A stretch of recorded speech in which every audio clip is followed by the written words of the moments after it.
에스겔 7장 후반절에 하나님은 이스라엘 백성을 향한 전쟁을 통한 심판을 예언하셨습니다. 이 앞선 예언이 끝나고 14개월이라고 하는, 오늘 본문과 앞전 본문 사이에는 14개월이라고 하는 시간적인 간격이 있습니다. 시간이 흐른 후에 에스겔에게 다시금 하나님의 환상이 보이기 시작합니다. 에스겔은 주의 영에 이끌려서 예루살렘에 가서 제단 문과 또한 성전에서 벌어지고 있는 우상 숭배의 현장을 보게 됩니다.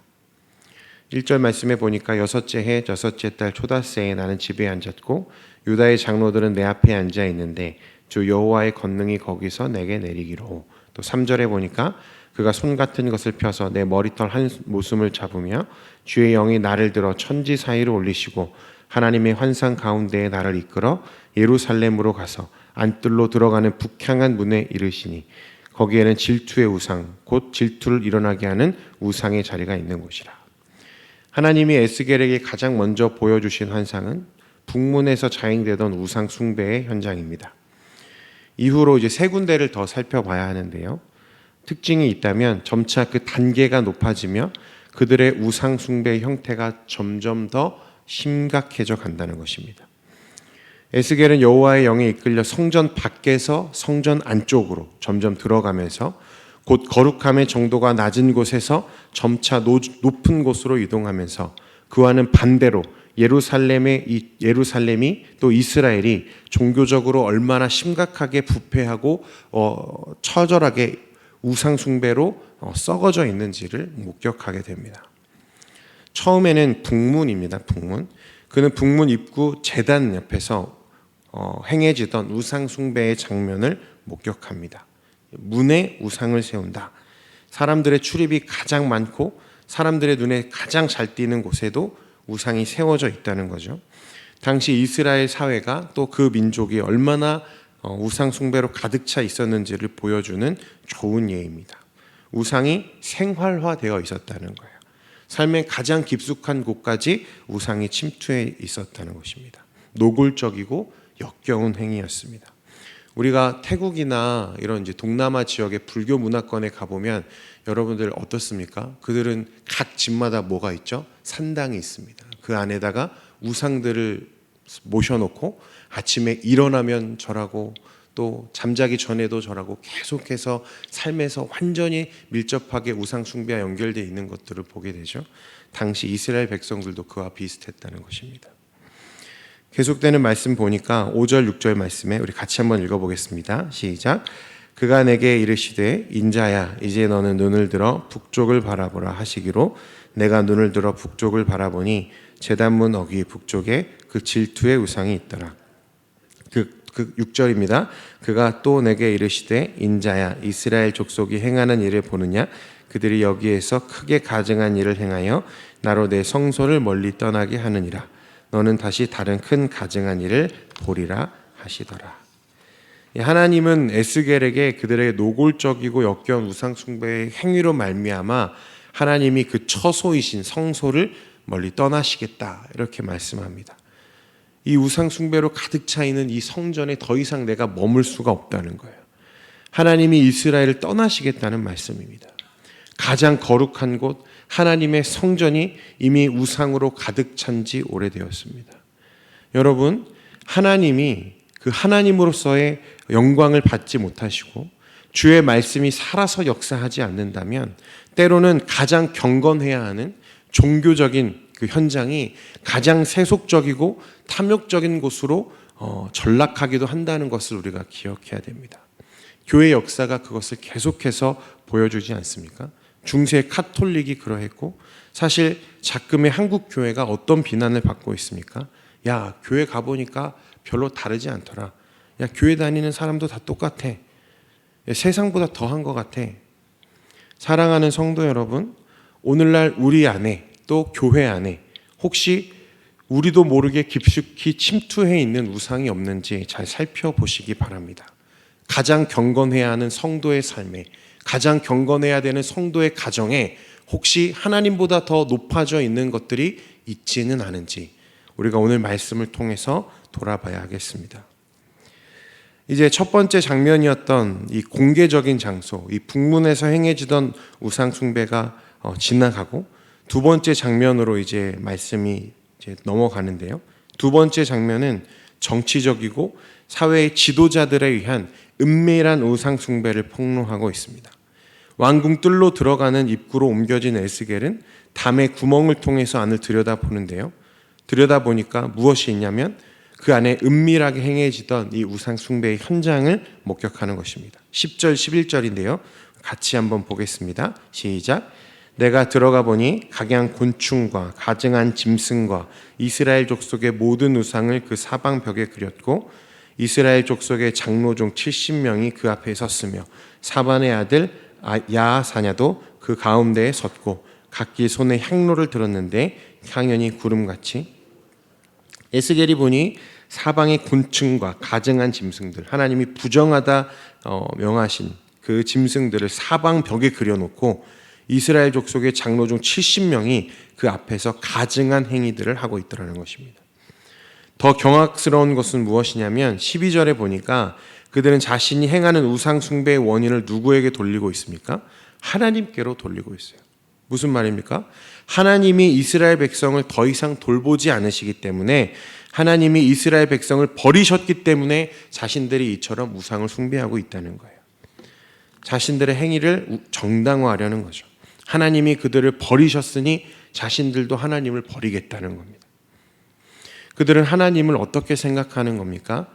그들이 섬기고 있는 우상들과 그 똑같이 하나님을 섬기고 있는 거예요. 그들이 섬기는 수많은 우상 중에 하나였을 뿐인 거죠. 여러분, 애석하게도 우리 삶에도 이런 모습들이 종종 보입니다. 어떤 모습입니까? 보상 심리와 같은 거죠.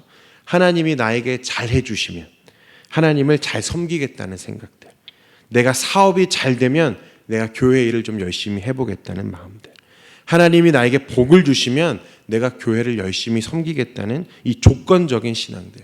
여러분, 이 당시에 행해지던 이 지도자들의 모습과 다를 것이 없다는 거예요.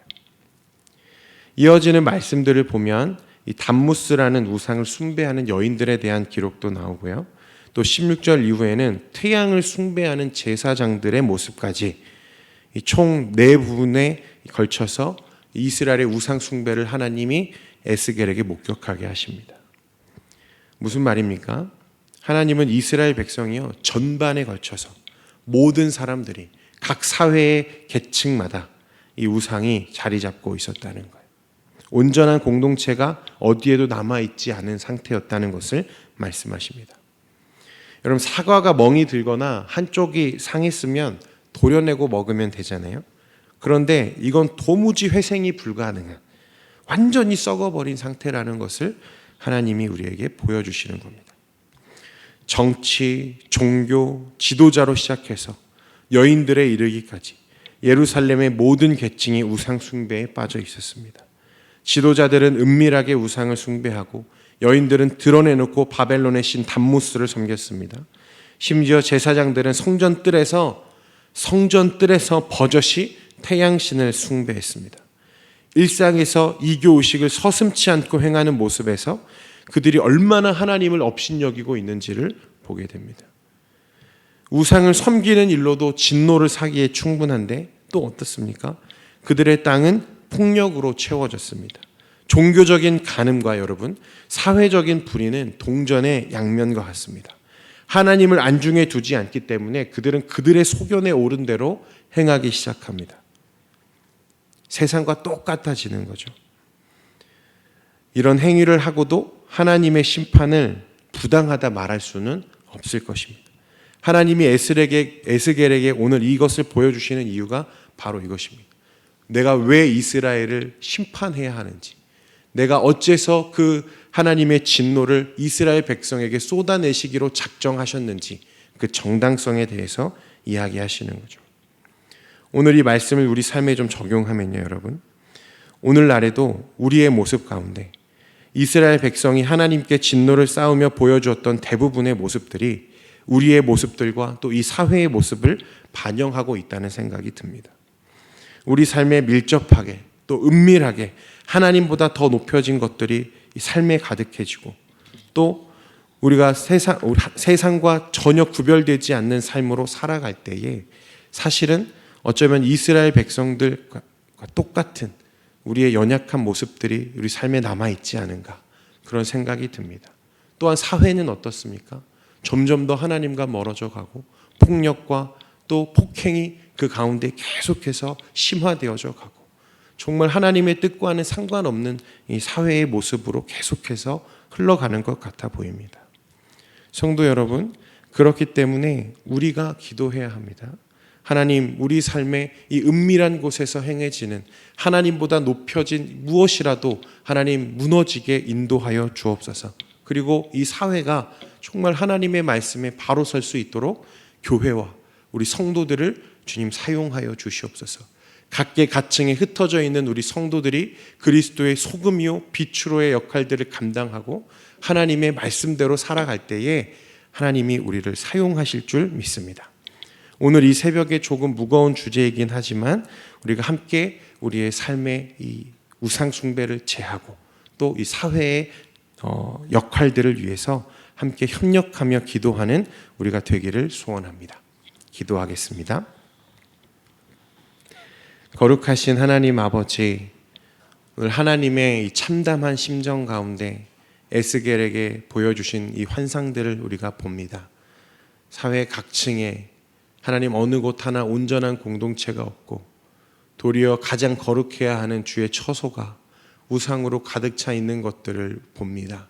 하나님, 혹시 우리의 모습 속에 이와 같은 모습이 있지 않은지, 우리 삶의 은밀한 곳에 하나님이 보지 않을 것이라 생각하며 자행되는 하나님 우상 숭배가 있지 않은지 돌아보게 하시고, 이 사회가 점차 이 죄악이 만연해져 가는데 하나님, 우리가 우리의 역할들을 다 감당하고 있는지 돌아보는 시간 될 수 있도록 은혜 베풀어 주옵소서. 하나님, 혹시 우리 삶에 회복해야 할 것들이 있다면 하나님 회복하게 하시고, 하나님 우리가 무너뜨려야 할 우상들이 있다면 무너뜨리게 하시고, 이 사회에서 우리의 역할들을 감당하며 하나님의 뜻을 이 땅 가운데 이루어드리는 우리 모든 성도들의 삶이 될 수 있도록 은혜 베풀어 주옵소서. 오늘 새벽에도 나와 하나님 앞에 말씀 들으며 기도하는 우리 성도들 가운데 연약한 지체들이 있습니다. 질병으로, 가난으로, 각종 문제들로 하나님 주님 앞에 나와 기도하는 우리 성도들의 기도를 응답하여 주시고 하나님의 은혜를 충만하게 쌓으며 이번 한 주간도 하나님의 말씀 안에 승리하는 우리 모두의 삶이 될 수 있도록 은혜 베풀어 주옵소서. 이후에 우리의 모든 기도를 조성하실 줄 믿사오며 예수님의 이름으로 기도합니다. 아멘.